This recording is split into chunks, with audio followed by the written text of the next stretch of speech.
महाकाली सूर्यकोटि समप्रभ निर्विघ्नं कुरु मे देव सर्वकार्येषु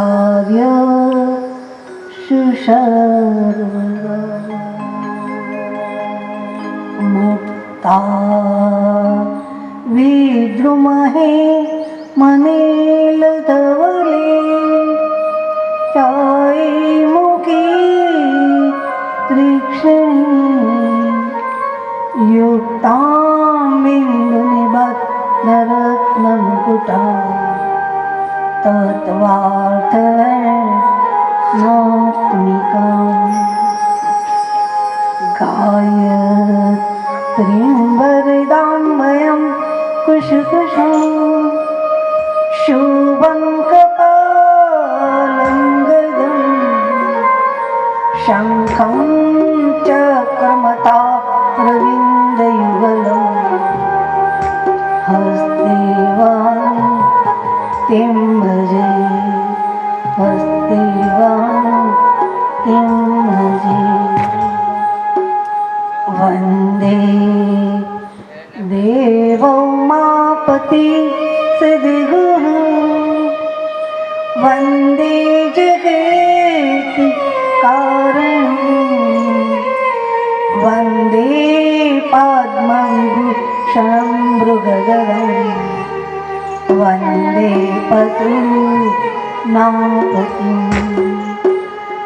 वन्दे सूर्यशशाङ्कनवरदं वन्दे मुकुन्दं प्रियं वन्दे भक्तजनाश्रयवरदं वन्दे शिवं शङ्करं वन्दे शिवं शङ्करं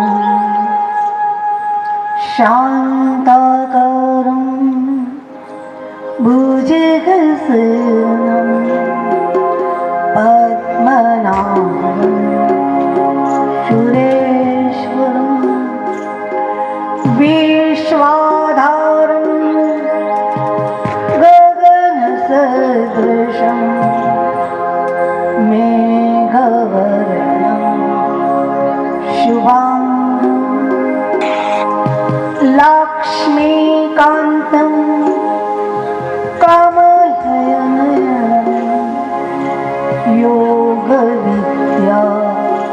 योगविद्यानगण्यं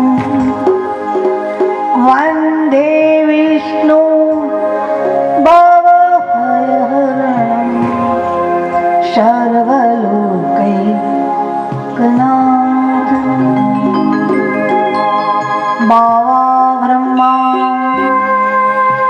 अमृतो विष्णु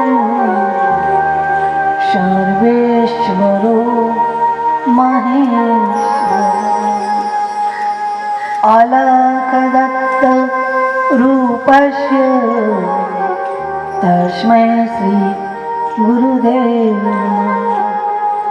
ध्यानमूलं गुरुमूर्ति पूजामूलं गुरुपदम् मंत्रमूलं गुरुवाक्यं मोक्षमूलं गुरुकृपा मोक्षमूलं गुरुकृपा।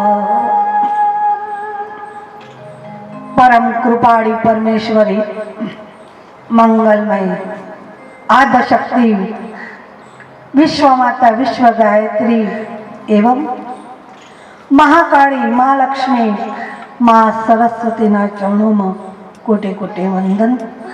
पतित पावनी कलिमर हारणी माँ भगवती नर्मदा ना चरणों में कोटे कोटे वंदन।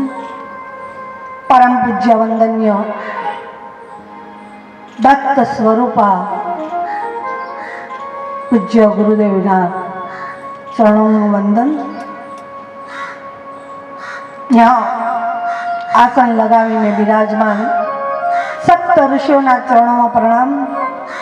જ્યાં સંત વૃંદના ચરણોમાં પ્રણામ સાથે આપણા હૃદયમાં બિરાજમાન મા શક્તિને હું વ્યાસપીઠ પરથી વંદન કરું છું. આજે કથાનો બીજો દિવસ શ્રીમદ ગાયત્રી મહાપુરાણ પૂજ્ય ગુરુદેવના આશીર્વાદથી મને દુર્લભ અવસર માં નર્મદાની ગોદમાં મારી માને સંભળાવું.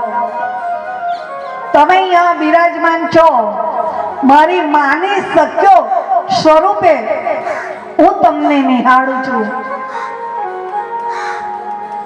ઘણી બધી જગાઓ બધા ઘણી બધી જગ્યાએ કથા કરતા હો, પણ ત્રિવેણી સંગમ જેવો અદ્ભુત અવસર સમય કે મારી મા સામે બિરાજમાન હોય, પ્રત્યક્ષ સ્વરૂપે માં નર્મદા ની ગોદમાં આપણે માનું દિવ્ય અમૃતપાન કરી રહ્યા છે. એમાં પણ નવરાત્રીનું આગમન થઈ રહ્યું ને એમાં ગાયત્રીની ભવ્ય લીલાઓ વિશ્વ ગાયત્રી મહાપુરાણમાં ગુરુજી પોતાના હાથોથી તપસ્યા કરી ને એક અદ્ભુત ગ્રંથ આપણા સમક્ષ પ્રસાદી રૂપે આપણને આપ્યો છે. એ આપણું સદભાગ્ય છે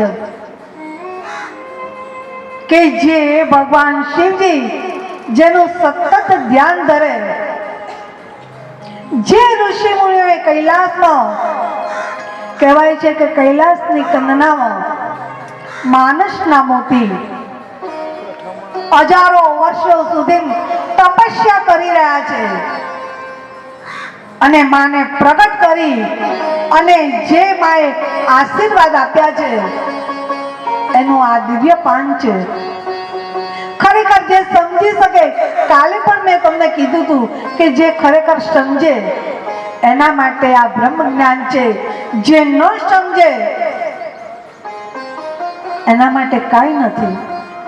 અદ્ભુત એવું દિવ્ય જ્ઞાન તમે વેદો પઢી નથી શકવાના, કારણ કે આપણા ભારતીય સંસ્કૃતિના 4 વેદો જે કહેવાય છે કે ઋગ્વેદ, યજુર્વેદ, સામવેદ અને અર્થવેદ, એને સરળ ભાષામાં, કારણ કે ઋષિ મુનિઓને ખબર હતી કે પાછળનો સમય એવો આવશે કે કોઈની પાસે સમય નહીં મળે ભાઈ. હાલમાં પણ બને છે એવું કે કોઈની પાસે સમય નથી. મારે જાણવું તો છે કે વેદોમાં ઋષિ મુનિએ શું લખ્યું છે, પણ મારી પાસે સમય નથી. તો અમારા ઋષિ મુનિએ સરળ ભાષામાં જે સમજી શકીએ એવી સરળ ભાષામાં ઉપનિષદોમાં વર્ણન કરી નાખ્યું છે.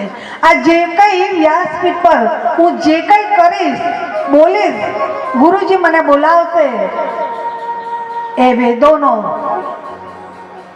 શાસ્ત્રોનો દિવ્ય અનમોલ નિચોડ કે ઋષિ મુનિઓએ 4 વેદો રચી રાખ્યા. કહેવાય છે કે 4 વેદોના મહાન 4 સૂત્રો છે. કહેવાય છે કે ઋગ્વેદ ને મહાન વાક્ય અહમ બ્રહ્માસ્મિ, પ્રજ્ઞા બ્રહ્મ તત્વમસી, એવા 4 મહાન વાક્ય ઋષિ મુનિઓને પોતાના હાથોથી સુંદર ઉપનિષદ બનાવી દીધા. કાલે આપણે જોઈ ગયા કે વિશ્વામિત્ર પોતે ઘણો આનંદ છે માં નર્મદાના કાંઠે આવ્યા છે આશા છોડી છે. માને પ્રાર્થના કરી કે માં, હવે હું હારી ગયો છું, મારી જે ધીરજ હતી એ હવે ખૂટી ગઈ છે માં. હવે તારે જે કઈ કરવાનું છે, હું તારી ગોદમાં આવીને બેઠો છું. વિશ્વામિત્ર વાત કરે છે ને સામે કુટીર દેખાય છે, કઈક એવો સંકેત મળે છે ને ભૃગુ ઋષિ એને પોતાના નામથી સંબોધે છે કે વિશ્વરથ આવ. વશિષ્ઠજી એવી કેવી ભૂલ કરી, તને ઓળખ્યો નહીં? કારણ કે તું તો જગતના કલ્યાણ માટે આવ્યો છું. તને હું ગાયત્રી મંત્રની દીક્ષા આપીશ. જ્યારે ભૃગુ ઋષિએ કીધું વિશ્વરથને કે હું તને ગાયત્રી મંત્રની દીક્ષા આપીશ, બા વિભોર થઈને વિશ્વરથ ગુરુના ચરણોમાં પડે છે કે બસ મને ગુરુએ કીધું કે હું તને ગાયત્રી મંત્રની દીક્ષા આપીશ તો મળી ગઈ. હવે એવો ભાવ પણ નથી રહ્યો કે મને ગુરુજી ક્યારે દીક્ષા આપે. બસ એવો જ ભાવ કે હું મારા ગુરુની સેવા કરું, કોઈ ભાવ નહીં બીજો. સામે ચાલીને ગુરુદેવ ભૃગુ ઋષિ વિશ્વરથને ગાયત્રી મંત્રની દીક્ષા આપે છે. એક નામ આપે છે વિશ્વામિત્ર, કે હું તને દીક્ષા આપું છું. સેવા કરે છે. સમય જતા એને આદેશ આપી દે છે કે જા હિમાલયમાં જા, તપસ્યા કર, તારે જગતનું કલ્યાણ કરવાનું છે. તારે રામ અને લક્ષ્મણને બલા અતિબલા વિદ્યા શીખવાની છે, શીખવાડવાની છે ને તપસ્યા કરવી પડે. જાઓ. આશીર્વાદ આપ્યા છે. વિશ્વામિત્ર પોતે હિમાલય ગયા છે. આ બાજુ વશિષ્ઠજી પોતે ઋષિ બાળકોને જે બાળકને જેમાં રુચિ હોય એવા વેદો ભણાવે છે, કંઠસ્થ કરાવે છે. એમાંના એક ઋષિ પુત્રએ પૂછ્યું કે ગુરુદેવ બ્રહ્મનાદ શું છે? સાધના પછીનું છે ટેપ છે કે બ્રહ્મનાદ શું? મને જિજ્ઞાસા છે જાણવાની. બધું સમજાઈ દે છે એને. યમ નિયમ પ્રાણાયામ પ્રત્યાહાર આસન ધ્યાન સમાધિ, આઠે જે સ્ટેપ છે એને શીખવી દે છે. એને સમજાવે છે કે ધ્યાનમાં કેવી રીતે બેસવું. જ્યારે પોતે બધું ગુરુજી પાસેથી શીખી લે છે ને કહે છે કે સવારે બ્રહ્મ મુહૂર્તમાં દેહ શુદ્ધિ કરી આસન લગાવીને ધ્યાનમાં બેસવું. જે કીધું ગુરુદેવે એ પ્રમાણે ધીરે ધીરે ધ્યાનમાં બેસે છે. જે અનુભૂતિ થાય છે બ્રહ્મનાદની કહેવાય છે કે ઘણો આનંદ છે. જે ઋષિ બાળકોએ પૂછ્યું પ્રશ્નનો જવાબ ઓ વશિષ્ઠજીએ આપી દીધો. ખૂબ આનંદ છે. અમુક બાળકો ઋષિ પુત્રો યજ્ઞશાળામાં જાય, સવારે માળા કરી 10મો ભાગ આહુતિ આપી. આ બાજુ વિશ્વામિત્ર પોતે હિમાલયમાં તપસ્યા કરી રહ્યા છે. ભૃગુ ઋષિએ આશીર્વાદ આપ્યા છે. એકવાર ભૃગુ ઋષિને પણ એવી જંગના થઈ કે બ્રહ્મ જ્ઞાન છે શું? હું પણ જાણવા ઈચ્છું છું કે છે શું બ્રહ્મ જ્ઞાન, કે જે એ પ્રાપ્ત કરી લઈએ, એ સમજી લઈએ, પછી કશું સમજવાનું રહેતું નથી. જે કહેવાય છે વેદો પુરાણમાં લખ્યું છે કે બ્રહ્મ જ્ઞાન લાખોમાં એક બચાઈ શકે ને આપણે એને એવી રીતે સમજી શકીએ કે આ તો પાગલ છે. એની દિનચર્યા એવી હોય કારણ કે સદા બ્રહ્મ વિચરતો હોય. એને કશું બધું મેળવી લીધું ભાઈ, એને કશું હવે બાકી નથી રહ્યું. એટલે ભૃગુ ઋષિને થયું કે મારે પણ બ્રહ્મ વિદ્યા શીખવી છે. પોતે કહેવાય છે કૌરવના પોતે પુત્ર એના પિતા પણ એટલા તપસ્વી, એટલા વિદ્વાન, એટલે મનમાં વિચાર્યું કે હું મારા પિતાજી પાસે કેમ બ્રહ્મ વિદ્યા ન શીખું. હાથ જોડી પિતા પાસે આવે છે અને હાથ જોડીને વાત કરે છે, પિતાજી મારી ઈચ્છા છે કે આપ તમે મને બ્રહ્મ જ્ઞાનની વિદ્યા પ્રાપ્ત કરાવો. એક સેકન્ડ તો પિતાજી જુએ છે કે ખરેખર પુત્ર લાયક છે. ભૃગુ ઋષિની વાત કરું, જ્યારે પિતાને પૂછે છે કે મારે બ્રહ્મ જ્ઞાનની વિદ્યા પ્રાપ્ત કરવી છે પિતાજી, સહજ ભાવે નિહાળે છે કે ખરેખર મારો જે આ પુત્ર છે લાયક છે. એટલે કીધું પિતાજીએ કે કઈ વાંધો નહીં, હું તને બ્રહ્મ જ્ઞાનની પ્રાપ્તિ કરાવીશ, હું તને બ્રહ્મ વિદ્યા શીખવીશ. કહેવાય છે કે જે અંગ છે, 5 ઇન્દ્રિયો, જે 5 જ્ઞાન ઇન્દ્રિયો ને 5 કર્મ ઇન્દ્રિયો જે છે એને સાથે રાખી અને સાધના કર. પ્રણામ કરે છે ભૃગુ ઋષિ, પોતે પોતાના કુટીરમાં જાય છે, સતત ચિંતન કરે છે કે પિતાએ મને કીધું છે કે ઇન્દ્રિયોને વશમાં રાખી અને સાધના કરી ન હું બ્રહ્મ વિદ્યા શીખીશ. ચિંતન કરે છે, સમય જાય છે. એટલે ભૃગુ ઋષિ વિચારે છે કે જે અન્ન છે એ બ્રહ્મ જ્ઞાન ની પ્રાપ્તિ કરાવે.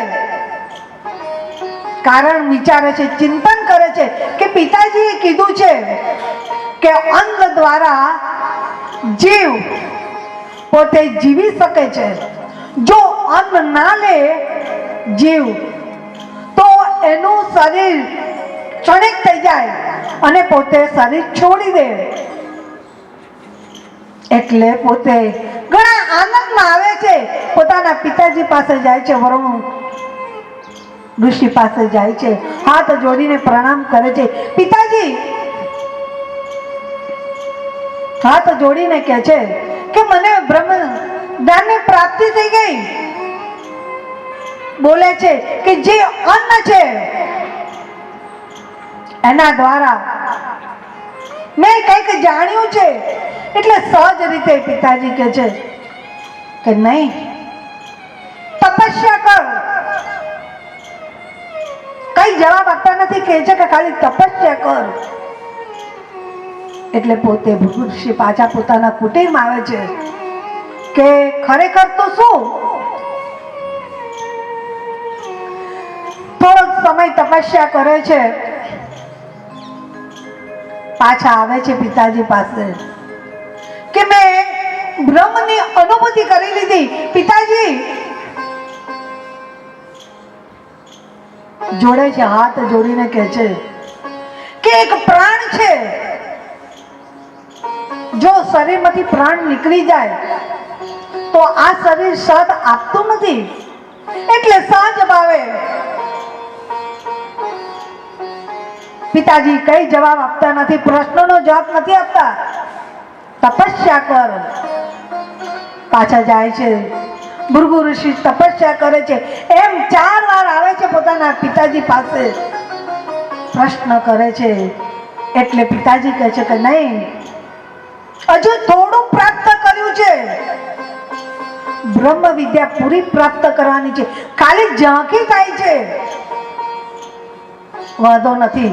એટલે થોડો થોડો બ્રહ્મની નજીક જાય છે મારો પુત્ર. નહીં, હજુ તપસ્યા કર.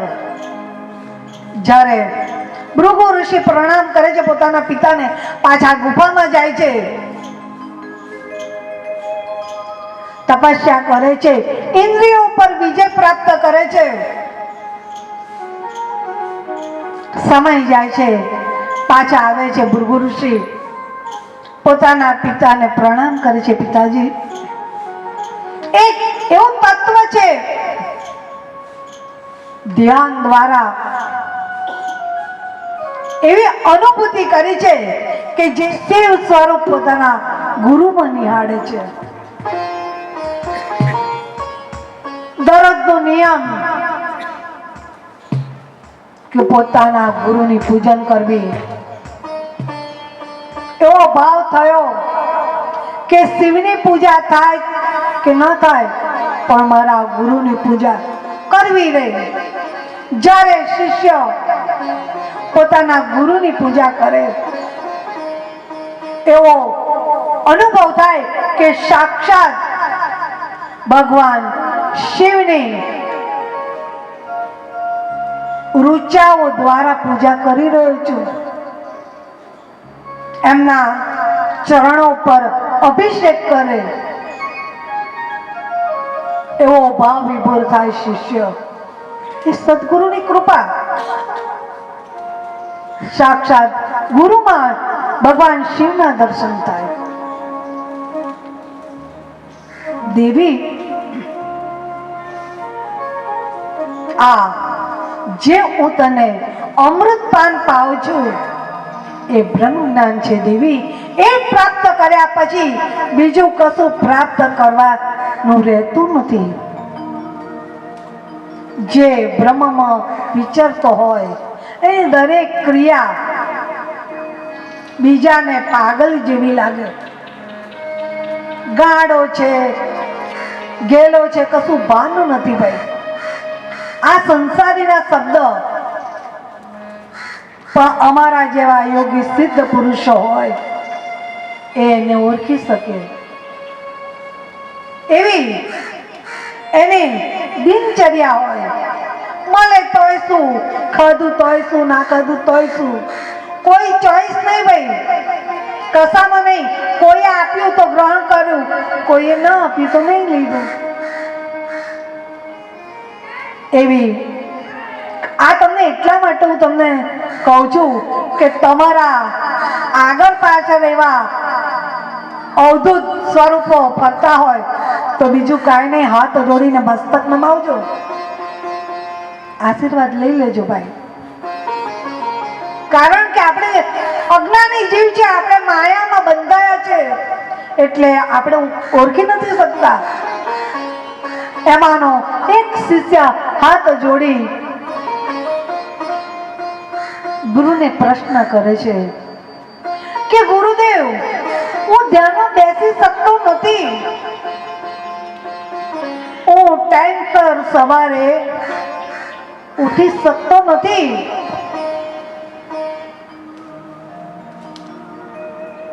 મને સંસારના અમુક બંધનોમાં મારું મન ફર્યા કરે છે. ગુરુદેવ, એ પોતે શિષ્ય બનવા આવ્યો છે ગુરુદેવ પાસે.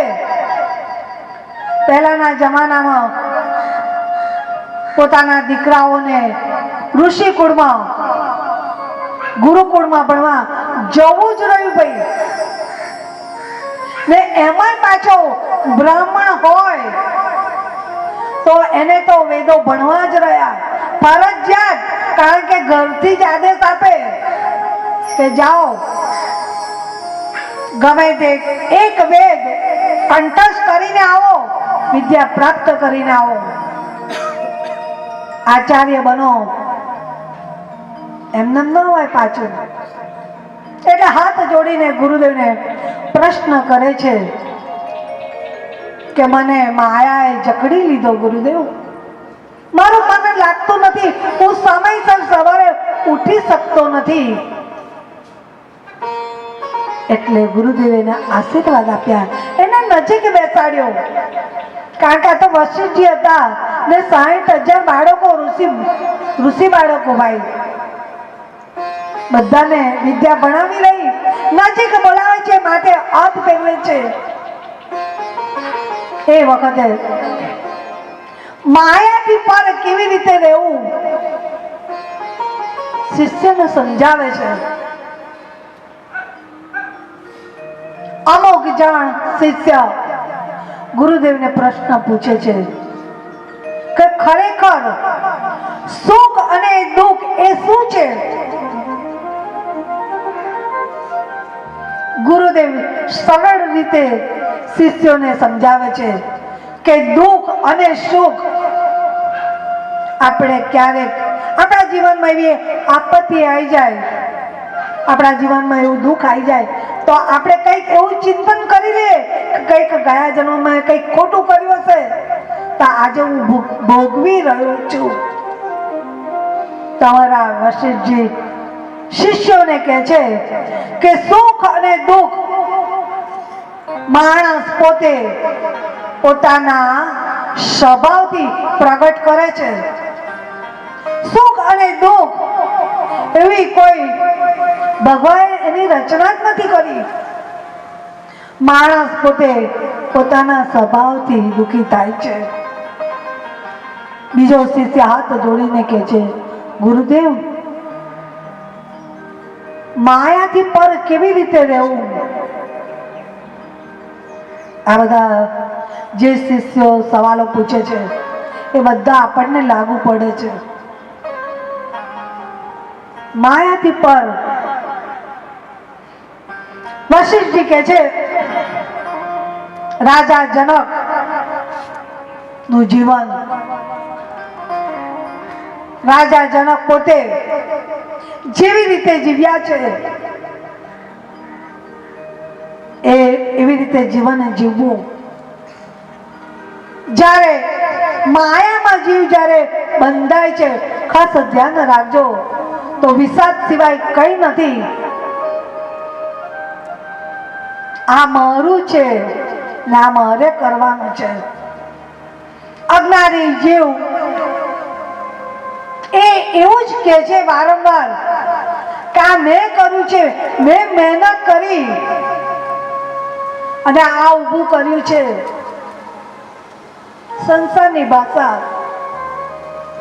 જ્યારે મનુષ્ય જીવ જ્યારે એમ કે આ મારું છે, મારી મહેનતનું છે, એ શબ્દ જ્યારે પોતે ઉપયોગ કરે તો સમજો કે માયા એને બાંધે છે. સરળ રીતે સમજાવે છે કે આંખો બંધ કરી આસન લગાવો. હું તમને આજે એ શીખવું કે માયાથી પર કેવી રીતે રહેવું. જો જે જીવ માયાથી પર થાય છે એને દુઃખનો અહેસાસ થતો નથી. બધાને બેસાડે છે, આંખો બંધ કરો, પ્રેક્ટિકલ થાય કે માયાથી પર કેવી રીતે. આંખો બંધ કરાવે છે. ગુરુદેવે બધાને આશીર્વાદ આપે છે, દ્રષ્ટિ દ્વારા આશીર્વાદ આપ્યા ને દ્રષ્ટિ દ્વારા આશીર્વાદ આપી ને એ મુદ્રામાં તૈયાર કર્યા અને હાથ જોડ્યા છે બધાએ. ગુરુદેવના મનોમન પ્રણામ કર્યા છે અને ગુરુદેવે મુદ્રા બતાવીને કીધું કે શુદ્ધોહમ બુદ્ધોહમ સોહમ. ઉચ્ચાર દ્વારા, ઓમના ઉચ્ચાર દ્વારા હું છું, આ મારું છે, એનો ત્યાગ કરાવ્યો છે. કે મનુષ્ય કઈ કરતો નથી, નિમિત્ત ચોક્કસ બનો છો તમે. ખાસ ધ્યાન રાખજો, ભગવાન તમને નિમિત્ત બનાવે છે પણ તમે એમ ન માનતા કે આ મારા દ્વારા થયું છે, આ મેં કર્યું છે. ભગવાન તમને ચોક્કસ નિમિત્ત બનાવે છે. ખૂબ સુંદર બધું ઋષિ બાળકોને સમજાવે છે કે તમે કશું કરતા નથી, જે કંઈ કરે છે ઈશ્વર છે. કોઈ એવું તત્વ છે કે તમને નિમિત્ત બનાવે છે. ચિંતન કરે છે, તમે કઈ નથી કરતા ભાઈ. જ્યારે સમય આવશે તો એક પલ પણ તમે નહીં ઉભા રહો. સુંદર વ્યાખ્યાન સાથે વાત કરે છે ગુરુદેવ કે જીવન કેવી રીતે જીવવું. ભગવાને દુઃખ અને સુખ, માણસ ખાસ ધ્યાન રાખજો, પોતાના સ્વભાવે સુખી અને દુઃખીનો અહેસાસ કરે છે. ખાસ ધ્યાન રાખજો. ખૂબ સુંદર સમજાવે છે કે હું કઈ કરતો નથી ભાઈ, મારી ફરજ પૂરી થઈ. જે મોહ છે એ દુઃખનું કારણ છે. સરસ. મોહની વ્યાખ્યા શું ભાઈ? કે જે વસ્તુનો મોહ હોય એ દુઃખી કરે. દરેક સુખ ક્ષણિક છે એનો અહેસાસ કરાવે છે. માયાથી પર કેવી રીતે રહેવું? શુદ્ધોહમ બુદ્ધોહમ. હું એક બ્રહ્મ સ્વરૂપ આત્મા છું. જ્યારે એવો ભાસ થાય ત્યારે તમને દુઃખ સ્પર્શ ન થાય. જે ક્રિયાઓ છે, ધ્યાનની ક્રિયાઓ જે ગુરુદેવે શીખવી છે એ સતત ચિંતન કરો. જ્યારે ધ્યાનમાં બેસો એ વખતે ધીરે ધીરે તમે એ બ્રહ્મ જ્ઞાનમાં વિચરતા રહો તો દુઃખ તમને સ્પર્શ કરી શકતું નથી. દુઃખ સ્પર્શ ન કરે એવું સુખ પણ તમને સ્પર્શ કરી શકતું નથી. જે કંઈ છે એ ઈશ્વર કરાવે છે. હું ફક્ત નિમિત્ત છું. દરેક શિષ્યોને પોતાના જે સવાલો હતા એ વશિષ્ઠજીએ એમને પોતે સવાલોના જવાબો આપ્યા છે.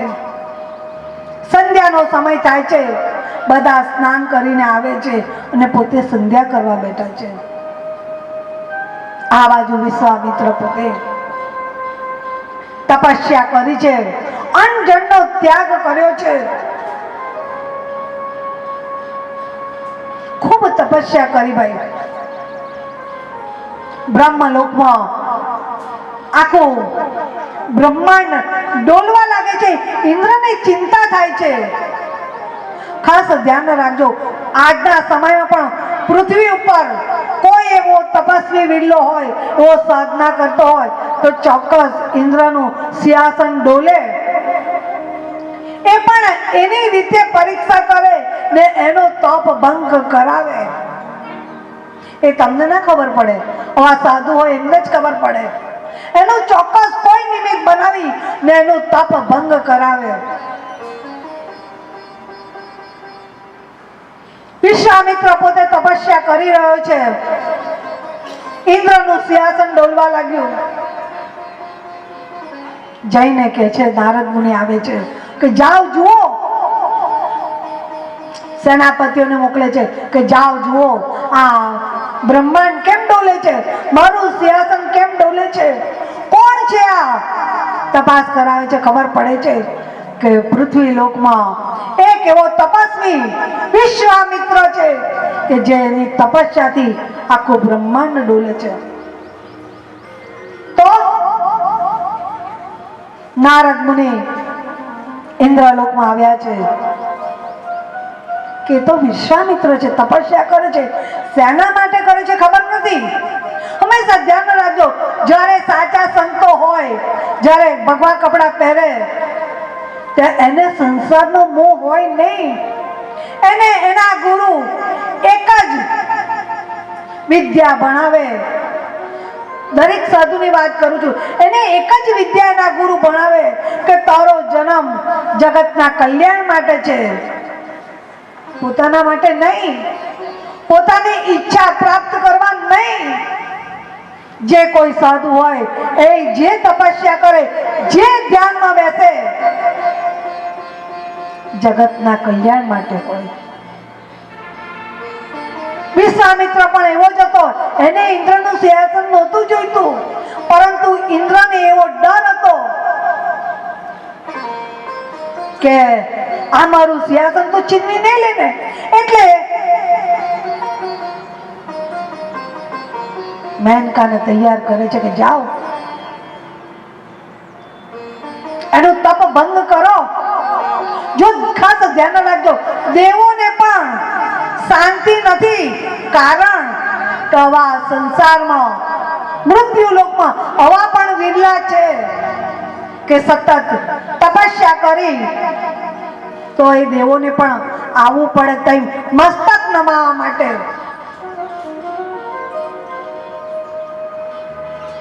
વિશ્વામિત્રી પોતે ધ્યાનમાં મગ્ન છે, શરીરનું ભાન છે નહીં ભાઈ. આસન સિદ્ધ કરી લીધું છે. કહેવાય છે તો અસંખ્ય વર્ષો અંજનનો ત્યાગ કર્યો છે. આખું બ્રહ્માંડ ડોલે છે. માં ભગવતી કે જેની વિશ્વામિત્ર આરાધના કરતા હતા, નિરાકાર માનું સ્વરૂપ માં સાકાર સ્વરૂપે તૈયાર થયા છે દર્શન આપવા માટે વિશ્વામિત્રને. આ બાજુ ઇન્દ્ર પોતે તપ ભંગ કરવા માટે મેનકાને મોકલે છે.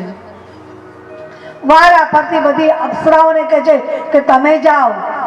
અમુક જણ કહે છે કે મારું કામ નહીં, કારણ કે આ તો ઋષિ છે. જ્યારે દિવ્ય દ્રષ્ટિ પડે તો ભાઈ શરીર સળગી જાય. બધાએ ના પાડી મેનકાને બોલાવી છે કે આ તારે જ કામ કરવું પડશે. મેનકાએ કંઈક એવું વિચાર્યું, કહો મારા જન્મ જન્મના કંઈક પુણ્ય કર્મ હશે તો મારા આવા દિવ્ય સંતના મને દર્શન મળે છે. એટલે હાથ જોડી ઇન્દ્રને કહે છે કે કઈ વાંધો નહીં, તમે કહો એમ હું આ મૃત્યુલોકમાં હું જઉં. તૈયાર કરે છે. ઇન્દ્ર કે જાઓ, જે તપસ્યા કરે છે વિશ્વામિત્ર એનો તપ ભંગ કરો. મેનકા પોતે આવ્યા છે, પણ મનમાં એવો ભાવ કે હું એવા ઋષિના દર્શન કરું, મારું કલ્યાણ કરી લઉં, એવો ભાવ. પોતે સુંદર સ્વરૂપ ધારણ કર્યું છે. નજીક આવે છે, પોતાના ભાવ પ્રગટ કરે છે. જે કંઈ કરવાનું છે પોતાનો ભાવ પ્રગટ કરે છે. વિશ્વામિત્ર જ્યારે આસન પર બેઠા હતા તો કહેવાય છે કે મેનકાનો સ્પર્શ વિશ્વામિત્રને થાય છે. જ્યારે પ્રશ્ન થતા વિશ્વામિત્રએ આંખો ખોલી છે, જોયું છે. મેનકા પોતે હાથ જોડી પ્રણામ કરે છે. વિશ્વામિત્ર કહે છે કે શા માટે તારે આવું પડ્યું? હાથ જોડીને કહે છે, ખાસ ધ્યાન રાખજો, એવું નથી કહેતી હું તમારું તાપ ભંગ કરવા આવી છું, ઇન્દ્રએ મને મોકલી છે. પણ હાથ જોડીને એમ કહે છે મેનકા, હું તમારા દર્શન કરવા આવી છું, હું તમારી સેવા માટે આવી છું. જ્યારે શબ્દ એવો વાપરે છે, હું તમારી સેવામાં આવી છું. વિશ્વામિત્ર એનું કઈ બગાડી નથી શકતા. કહેવાય છે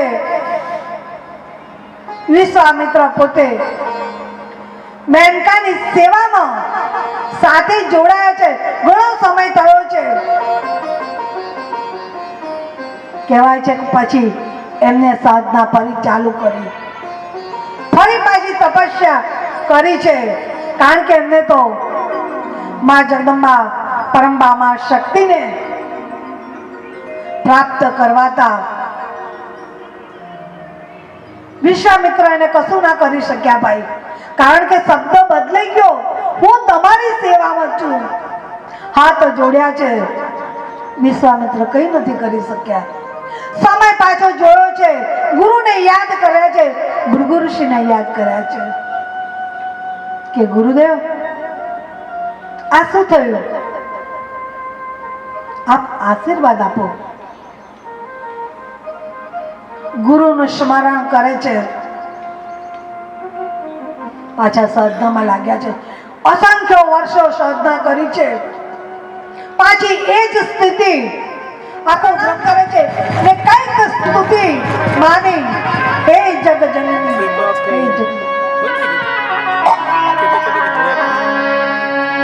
ચિંતા વિઘ્ન વિનાશની